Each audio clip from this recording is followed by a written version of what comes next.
Hello, and welcome back to the channel. My name is Annie, and this is my creative detour. I hope you're all having a great start to the week and finding a little bit of time to play. I've been working a little bit the last few days, which has been good, but it also means that I'm a little bit late. So I'm sorry that I have posted this video a little bit late, but it's a fun one. It's a quick project. I woke up Tuesday morning and thought, oh, I've got a post tonight, so I better get my skates on.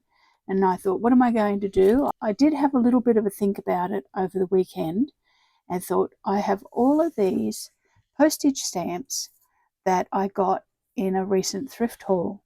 And I want to start doing something with them because I've got hundreds and hundreds of them and lots of double ups.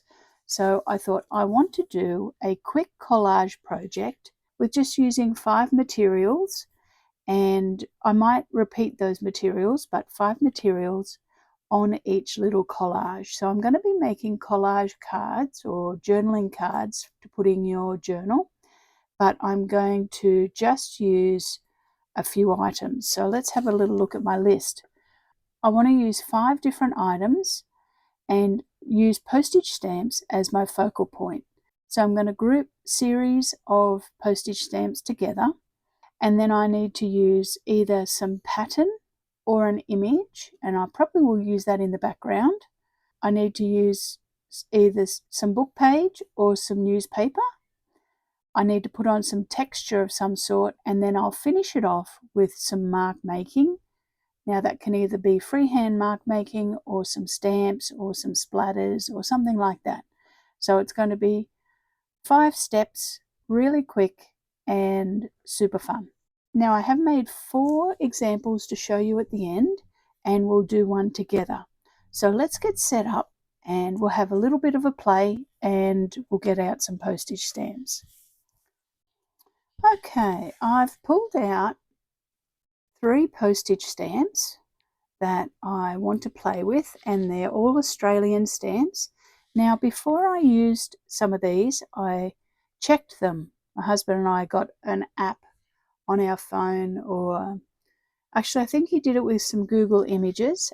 I think he just hovered his camera on his phone over the stamp in Google Images and then got it to tell him whether it was valuable or not. So we checked all of these, and we checked the ones that I've used the samples. Most of them were all coming around about $1 or $2 for the collection.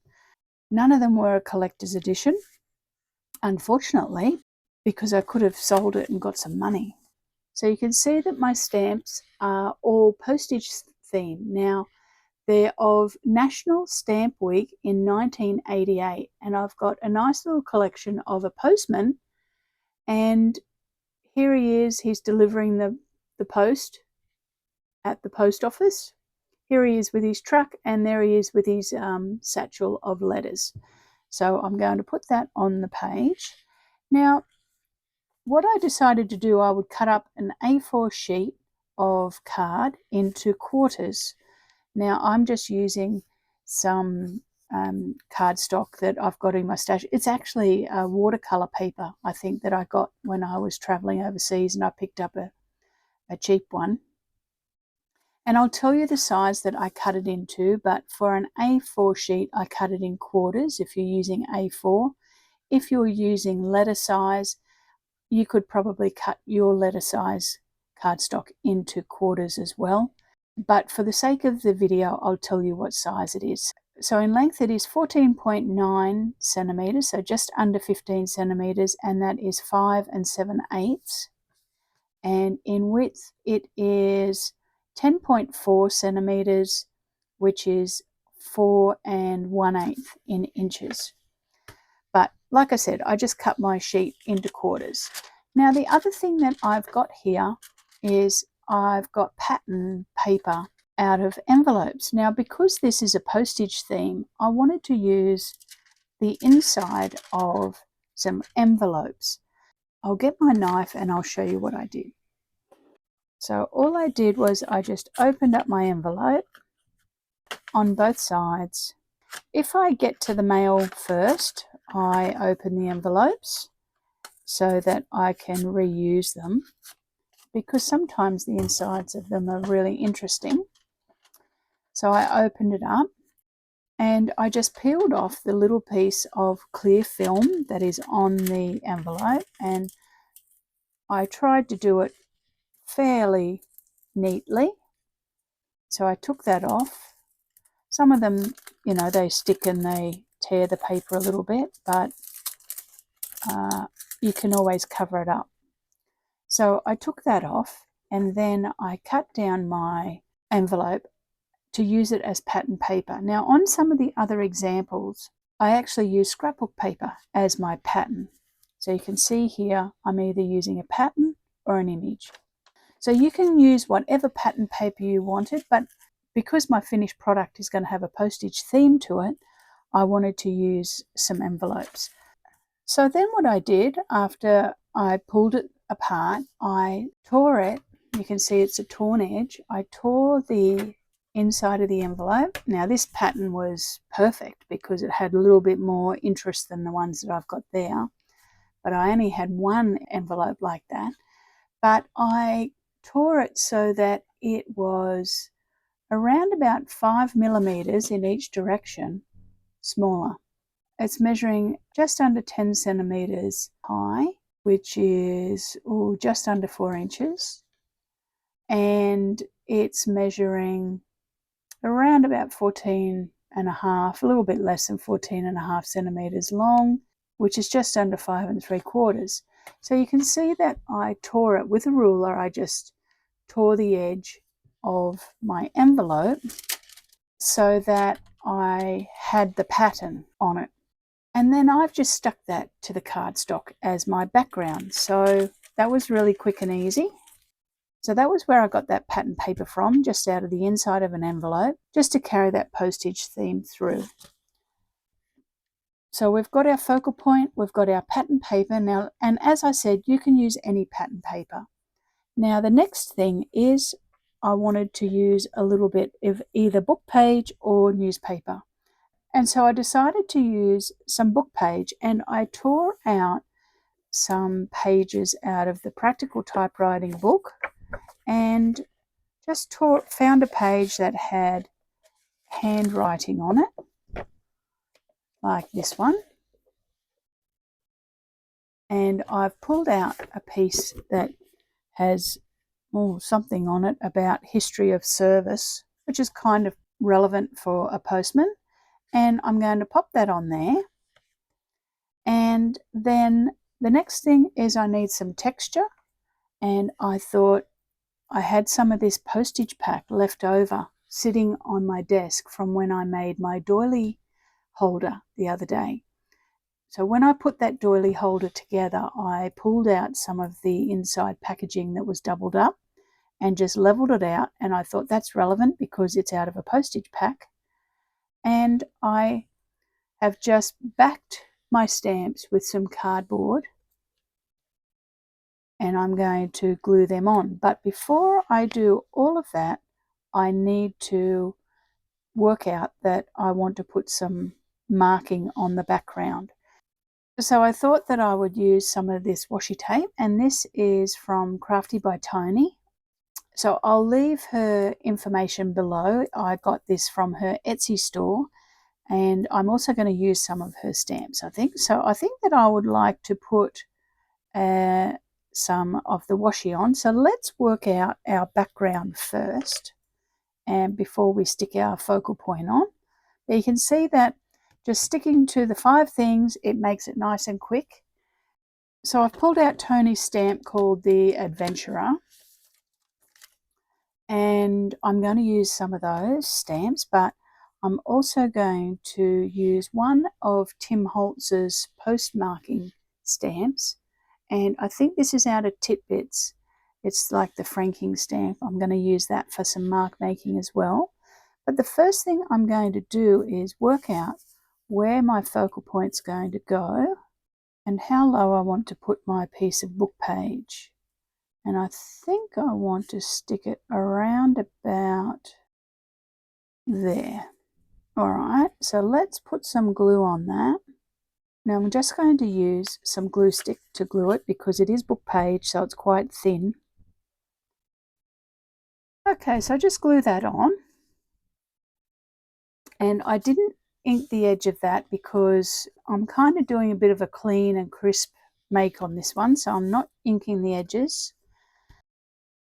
What I think I'd like to do is I'd like to run a little bit of this washi along the bottom here, and we'll stamp, actually let's stamp shipment, and I'm just going to use my VersaFine. Annie, try and get it straight, that would be good. Yeah, that's pretty good. And we'll stamp an airmail mark as well.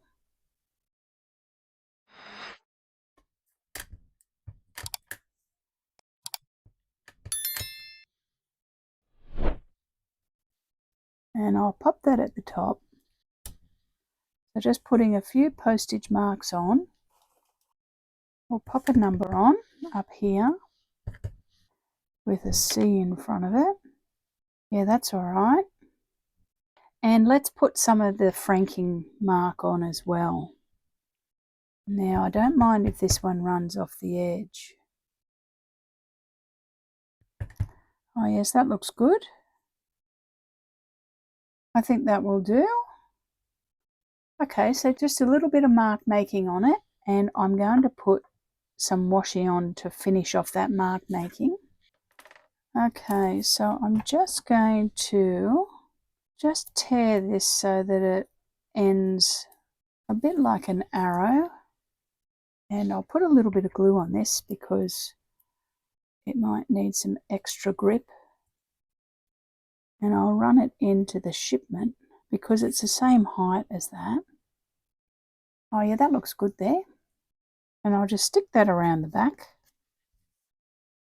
And now we can put on our little piece of texture. And I think I'm going to need some art glitter glue for that. So let's put a decent amount down actually to grab that. And I'll just turn that over, give it a little bit of a burnish to try and get it to glue. And just compress it a little bit. That's better. And now we can stick on our postman. Now I want his car first, him in the middle, and him walking into the scene there. Yeah, that looks good, doesn't it? Let's glue them on.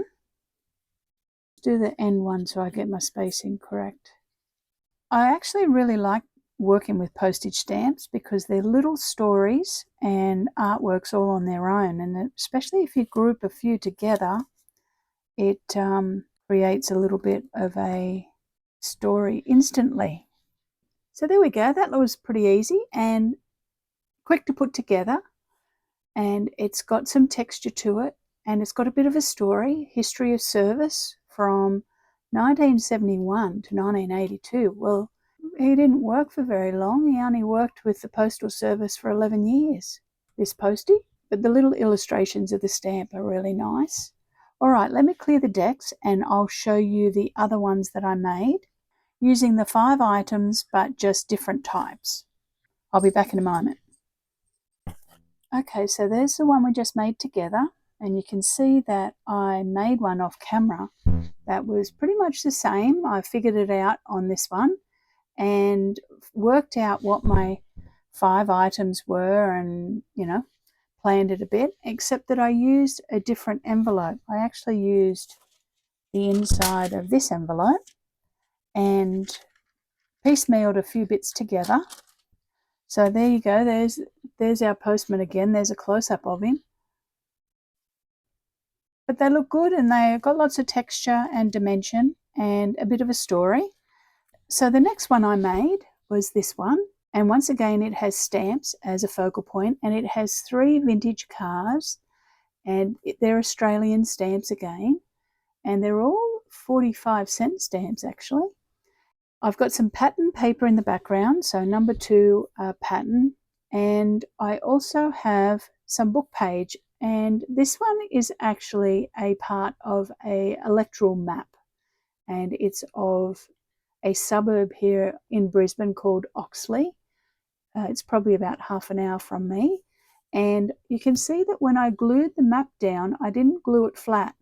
I actually put glue stick on the back of it and put it on, and then I scrunched it together so that it was raised to give it a little bit of texture. I also, for texture, have put a ribbon on it and glued my focal point onto the ribbon, and I put that on with some eyelets to hold it at the top. And for texture, I also put on a button with some floss.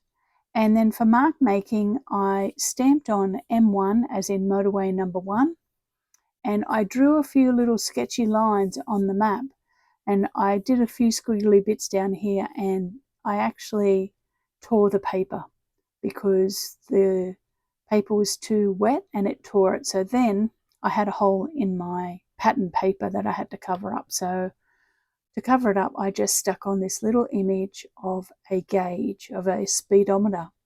So everything's fixable, even when you make a mistake. So I had to cover up the hole.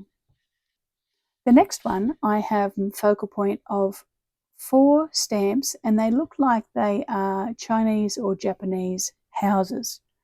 And I don't know the difference, I'm sorry. But I used the envelope in the background because I just felt that it had a bit of an oriental pattern to it. I have put some newspaper in the background out of some newspaper that some friends brought home recently when they went to Japan, and used it a little bit as some mark making. I've stuck on the stamps to a piece of tissue paper, so you can see that it's very textural. All I did was I got some tissue paper, I put some glue onto some cardstock, and then I scrunched the tissue paper onto it and mushed it up a bit to give it a little bit of texture. And then I stuck my 4 stamps onto that. You can see behind that I have a little bit of textural sort of material netting, and I'll show you what that is.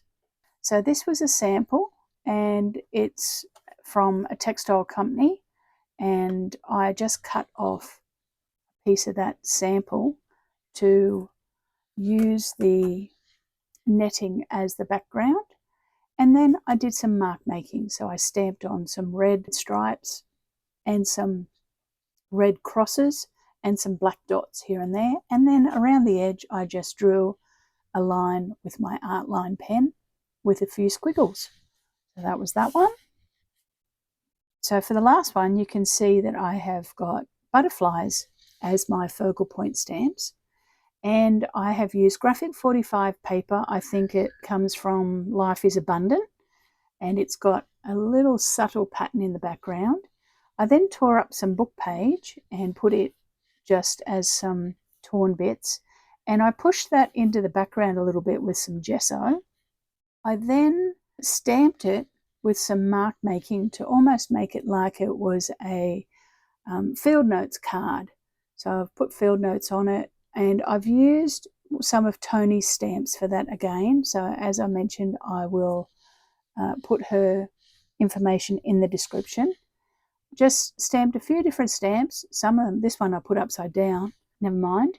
And then I used some netting to mount my stamps to, and I'll show you that. So it's from the same company, and it's just a sample of some mesh. So I cut that piece out and I glued the stamps to it, but before I glued this on, I did a few white splatters onto it, and then I glued the mesh on behind the stamps. So there you go, there's my 5 quick journaling cards using postage stamps as focal point and only using 5 different types of materials. So they were quick and fun to make, and the perfect little project for me to do this morning.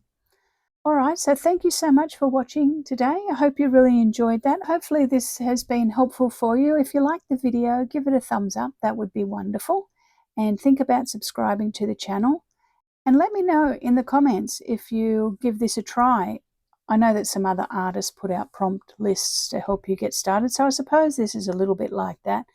But these are the 5 materials that I wanted to play with this morning, so feel free to use it and get inspired. Alright, so that's all from me today. Thanks so much for watching, and I hope you have a great week. creating something fun and new, and I will see you probably on the weekend sometime with another fun project. Thanks so much for watching. I really appreciate it. Bye for now.